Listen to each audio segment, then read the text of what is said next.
Deputy commissioner Dera Ghazi Khan Tahir فاروق کی زیر صدارت ڈسٹرکٹ ویجیلنس کمیٹی کا اجلاس منعقد ہوا، جس میں چائلڈ لیبر اور جبری مشقت کا جائزہ لیا گیا۔ Additional deputy commissioner general Ghulam Yasin اور دیگر افسران نے شرکت کی۔ ڈپٹی کمشنر طاہر فاروق نے کہا کہ ضلع میں 106 اینٹوں کے بھٹے رجسٹرڈ ہیں۔ بھٹوں کو اثر نو چیک کیا جائے۔ بھٹوں پر چائلڈ لیبر اور جبری مشقت نظر آنے پر مؤثر کارروائی کی جائے گی۔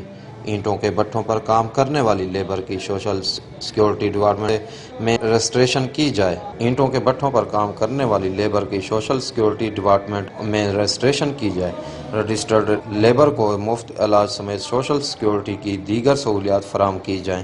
سروے اور لیبر کی رجسٹریشن کے لیے محکموں اور بھٹوں کی انتظامیہ کو 1 ہفتے کی مہلت دی جاتی ہے، جس کے بعد وہ خود بھٹوں کا اچانک معائنہ کریں گے۔ چائلڈ لیبر نظر آنے اور ادا پورا نہ کرنے پر کارروائی کی جائے گی۔ انہوں نے کہا کہ مزدوروں کے حقوق کا تحفظ کیا جائے گا۔ اجلاس میں بتایا گیا کہ 5 سے 15 سال کی عمر کے چائلڈ لیبر میں آتی ہے۔ قانون کے تحت 50,000 جرمانہ کیا جا سکتا ہے۔ اینٹوں کے بھٹوں کے مزدوروں کو 435 خدمت کارڈ دیے گئے۔ خدمت کارڈ کے تحت والدین کو بچوں کے داخلے کے وقت 2,000 اور ماہانہ 1,000 روپے دیے گئے۔ کیمرہ ٹیم کے ساتھ عرفان خان بزدار، آور نیوز، ڈیرہ غازی خان۔